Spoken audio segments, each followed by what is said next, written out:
Orthopaedic clinic, আমি শুনলাম এটা কে নাকি ওই মামলা করে বন্ধ করে রাখেছে। আমি অনুরোধ করব আপনারা ওনাদের সাথে কথা বলে, মামলা তো আরেকটা মামলা করছে সম্ভবত সরকার থেকে, এই দুইটা রায় পাওয়ার আগ পর্যন্ত আপনারা তাদের সাথে বসুন। আমরা কথা দিচ্ছি যে তাদের পাই, আমরা যদি না পাই আমরা এখান থেকে আমাদের স্থানান্তর করে দেবো। আবার তো আমাদের এই অফিসটা করার জন্য, ক্লিনিকটা চালু হওয়ার জন্য, এই ক্লিনিকটা তো চালু থাকে, আমার সাময়িক যারা আমার মা বোনেরা আছে, আমার বাপ চাচারা আছে, একটু সেবা থেকে দিয়ে পাবে। এই সেবাটা পাওয়ার জন্য ইয়ে করেন। আমি স্বাস্থ্যমন্ত্রীর কথা বলবো, আমি সব জায়গায় কথা বলবো, দ্রুত সম্ভব, যত তাড়াতাড়ি সম্ভব আমাদের এখানে ক্লিনিকটাকে চালু করার জন্য সর্বোচ্চ চেষ্টা করব।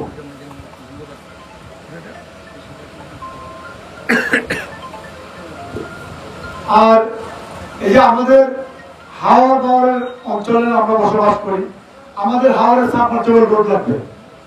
আমাদের অনেক রাস্তা আছে, ডুবন্ত রাস্তা, এগুলিকে সাবমার্সিবল করে দিতে হবে, যাতে শুধু মোটরসাইকেল হ্যান্ডেল করে যেতে পারি এরকম না করে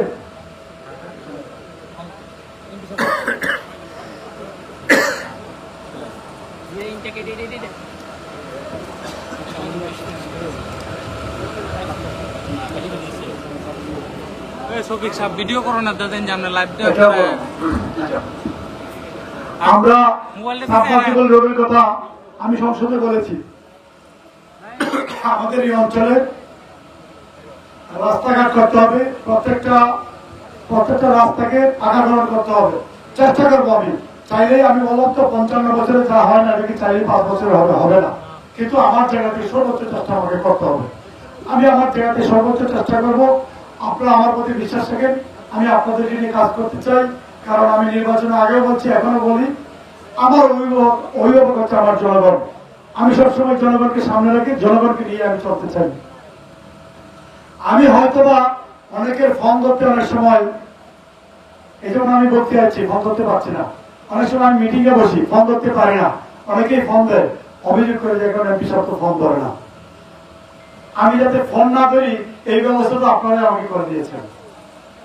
আমি ব্যস্ত থাকবো, আমার ফোন কেমনে ধরবো, এটা আপনারা ব্যবস্থা করে দিয়েছেন। অতএব তারপরে আমি চেষ্টা করবো ফোন ধরার জন্য। তারপরে যদি ফোন ধরতে না পারি, এটা আমাকে ক্ষমা সুন্দর চিন্তা করতে হবে সকালে মিলে।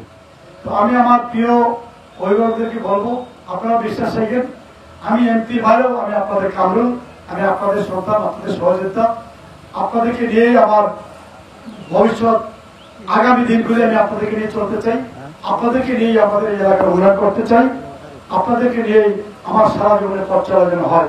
এটা যেন নির্বাচনের আগে সুন্দর সুন্দর কথা বললাম, নির্বাচনের পরে আর কোনো খোঁজখবর নাই। আমি নির্বাচনের আগে যেরকম বলছি, এখনো এরকমই বলছি, ভবিষ্যতে আমি এরকমই বলবো। হয়তোবা আপনাদের কাছে আগের মতো ঘন ঘন আসতে পারবো না, কারণ এখন দায়িত্ব দিয়েছেন আপনারা ঢাকা থাকার জন্য, দায়িত্ব দিয়েছেন আপনারা সংসদে থাকার জন্য, আর এই এলাকার উন্নয়ন করতে হলে আমাকে ঢাকায় থাকতে হবে। একটা কথা আছে না, বাচ্চায় না কানলে মা দুধ দেয় না, বাচ্চায় কাঁদতে হবে। যে আমার মা বোনেরা আছে, মারা আছে, তাদের এত আদরের সন্তান, এত মায়ের সন্তান, এই সন্তান যতক্ষণ পর্যন্ত না কাঁদছে ততক্ষণ পর্যন্ত মা দুধ দেয় না। এর আগে মায়ের হয়তো ভাত রান্না করে, আমরা কাপড় ধুচ্ছে, আমরা একটু কিছু একটা গুছাচ্ছে, অন্য কাজে ব্যস্ত থাকে। যখন বাচ্চা কান্না করে তখনই মার মনে হয় আমার বাচ্চার মনে হচ্ছে ক্ষুধা লেগেছে, এখন খাওয়া দুধ দিতে হবে। আমাদেরও কাঁদতে হবে ওইখানে, এই অঞ্চলের জন্য কাজ করতে হলে কন্টিনিউ কাঁদতে হবে। আমার ঢাকাতে, আমার সংসদে, আমাদের মাননীয় প্রধানমন্ত্রীর কাছে, আমাদের মন্ত্রী মহোদয়ের কাছে। আপনারা জানেন, আমাদের মাননীয় প্রধানমন্ত্রী যখন দায়িত্ব নেয়, এই সরকার যখন সরকারের দায়িত্ব নেয়, তখন 30,000 লক্ষ কোটি টাকা মাথায় ঋণ দিয়ে, 30,000 আমি এক্সাক্টলি জানি না, এরকম একটা 50টা দেশ এরকম এত টাকা ঋণ নিয়ে এই সরকারের দায়িত্ব নিয়েছে। এর মধ্যে দেশ একটা বিশৃঙ্খল পরিবেশ আছিল। তারপরে এই বিগত ফ্যাসিস্ট সরকার এই দেশকে একদম তলাবিহীন জড়িতে পরিণত করে দিয়েছে। আপনারা জানেন, হাজার হাজার লক্ষ লক্ষ কোটি টাকা এই দেশ থেকে পাচার করে দিয়েছে অন্য দেশে, এটা আপনারা সকলেই জানেন।